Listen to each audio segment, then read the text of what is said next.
What's up, guys?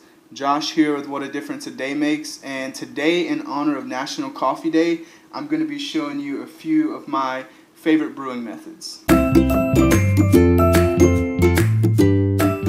Alright, the first method I'm going to tell you guys about is the French press. You're going to need a French press, a grinder, a tablespoon, something to heat your water. Don't have to use a kettle, you can use a pot and a stovetop. And you're going to need coffee. This is one of my favorite brands, La Colombe. They're very strict on their sourcing. They go straight to the farmers, and it really shows in the quality. So let's get to it. Okay, so the first thing we're going to do is heat the water. I'm using a variable temperature kettle. You can heat it on the stove. Just make sure you have some kind of thermometer. It has to be between 195 degrees and 205 degrees Fahrenheit. Otherwise, the coffee beans won't be properly extracted. So you can play with that temperature, see what you like. I keep mine around 203.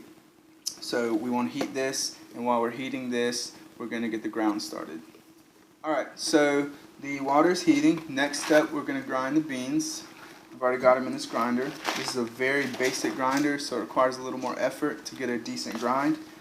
If you want a more even grind, you're going to want to go with a burr grinder, and I'll drop a couple links in the description for some that I recommend.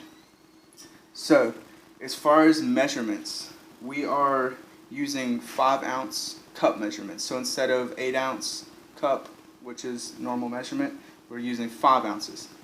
So the general rule of thumb is 1 tablespoon per 5-ounce cup.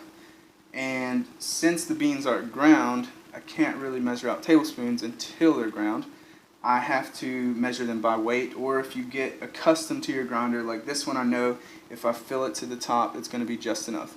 Otherwise, a tablespoon is roughly 6 grams, so if you have a food scale, then you can measure out 6 grams of coffee beans per cups you're going to use. So for the French press, we're going to use a coarse grind, otherwise it's not going to extract properly. So let's get this going. 3, 4, 5, 6, and 7. Okay, so the water's done. I've already measured out 7 cups of water in the kettle, and I've just put 7 tablespoons, so now we're good to go. So we're just going to pour it on, just go straight for it.